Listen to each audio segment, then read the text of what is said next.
Sarah had never quite gotten over the loss of her sister, Emma. The suddenness of her death, the way everything had been left unfinished, had left a gaping hole in Sarah's life. Emma was always the one who brought light to the darkest of days, and now all that was left was silence. The idea of the camping trip came from a recommendation on a blog Sarah found, an isolated spot, peaceful and quiet, far away from everything. A place where she could take time for herself, to think, to grieve, and hopefully find some sort of peace.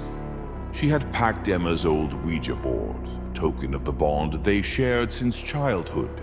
The thought was that perhaps, just perhaps, she could contact Emma one last time, hear her voice, and finally find closure. When she arrived at the campsite, the surroundings were as tranquil as advertised. The trees whispered in the wind, and the sky above was a mix of soft orange and purple as the sun began to set. Sarah set up her tent, and as darkness crept in, she laid out the Ouija board by the campfire, the flames casting long shadows on the forest floor. With a deep breath, Sarah sat before the board, her fingers lightly resting on the planchette. She spoke her sister's name softly into the cool night air, feeling a slight chill creep over her skin. "Emma, are you there?" For a moment there was nothing. The board sat still in front of her, the planchette unmoving. But then, ever so slowly, it began to shift, sliding toward the letters. Sarah's heart pounded in her chest. "Yes," the planchette spelled out. She let out a shaky breath. "Emma, I miss you so much. I need to hear from you. Please tell me you're okay." The planchette slid again. "I'm here." Sarah's eyes welled with tears. It was her sister. This was it, the connection she'd been hoping for. She could feel her sister's presence in the stillness of the forest around her, a weight that had been missing from her life for so long. For a while, the conversation was gentle. Emma's messages were brief but comforting, filled with the kind of affection Sarah had always known from her sister. They reminisced about childhood memories, the warmth of their shared experiences. But even through the warmth, there was a slight undercurrent of something odd, something Sarah couldn't quite place. The way the planchette moved felt different, slower, more deliberate. "Emma," Sarah asked, her voice soft, "what's it like where you are? Are you at peace?" The board spelled out, "I miss you." A small sob escaped Sarah's throat. She wiped her eyes. "I miss you too, Emma, more than you know." But then, the tone shifted. The board began to move quickly now, much faster than it had before. It wasn't Emma's gentle responses, but someone else. Sarah felt a cold chill crawl up her spine. "Who are you?" she asked, her voice shaking now. The planchette jerked suddenly, sliding to "I am the one." Sarah frowned. "The one? Who? Emma?" Her pulse quickened. "I am the one who waits." The words felt heavy, unsettling. The air around Sarah seemed to grow colder, and the fire flickered, casting strange, twisting shadows across the campsite. The whispers started then, just barely audible at first, like distant voices she couldn't quite understand. But as the words repeated, they grew clearer.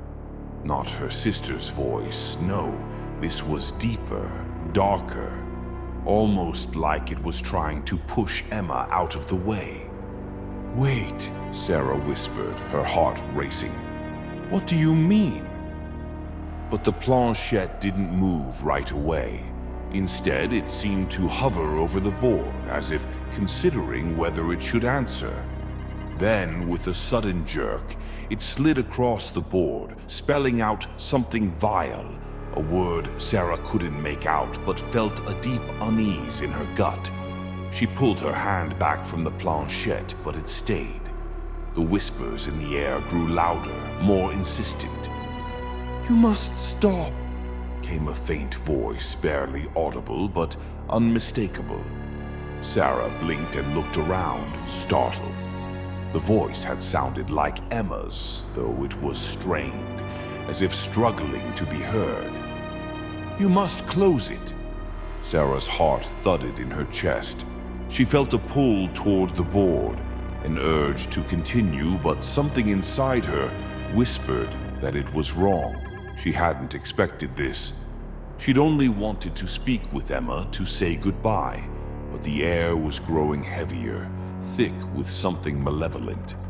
She remembered the times she and Emma had played with the Ouija board when they were children. It had always been a fun game, a way to make up stories and laugh. They never imagined that something darker might be lurking behind the veil. Had this thing been waiting all these years, just waiting for someone to open the door? Had it always been there, creeping in the shadows, biding its time? And what did it want with me?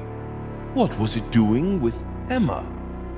"Please," Emma's voice again, this time clearer, more desperate. "End it, Sarah. It wants you too."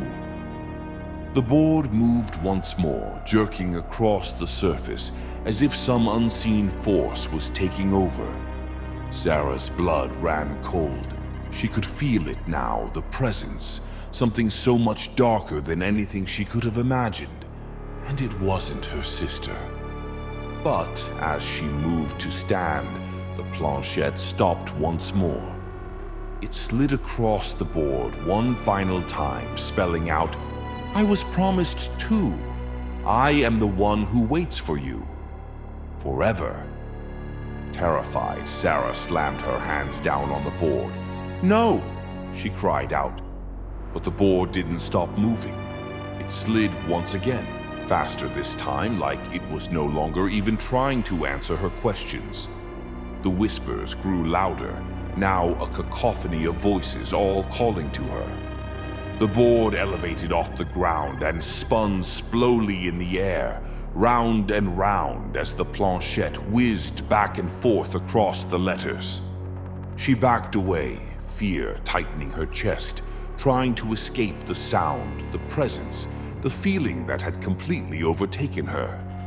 The fire had burned low, and the once welcoming glow now seemed ominous, dark shadows curling like tendrils in the night. She stood up quickly, almost stumbling, and looked around. She had to leave. Sarah felt the weight of something unspoken in the air, as if it was waiting for her to make a move. She ran away, not looking back at the campsite, leaving most of her stuff behind after she had frantically rummaged through a bag to retrieve her car keys and phone. Her mind raced with fear. Could it have been a dream? Was she imagining the voices, the presence? But as she sped back home, the nagging sensation didn't leave. Something had followed her. Once home, Sarah stumbled into her apartment feeling off-kilter. She stopped by the hallway mirror and noticed how the light hit it. There was something wrong about the way the reflection bent. She hesitated for a moment, then slowly looked into it. And there it was, the shape of a figure. It wasn't even human. The face was contorted, twisted, and as Sarah's eyes locked with the reflection, she noticed Emma stood behind it, her face gaunt and depleted. Then the voice came, the most evil and wicked voice you can imagine again. It scoffed into her ear. "I'm the one who waits."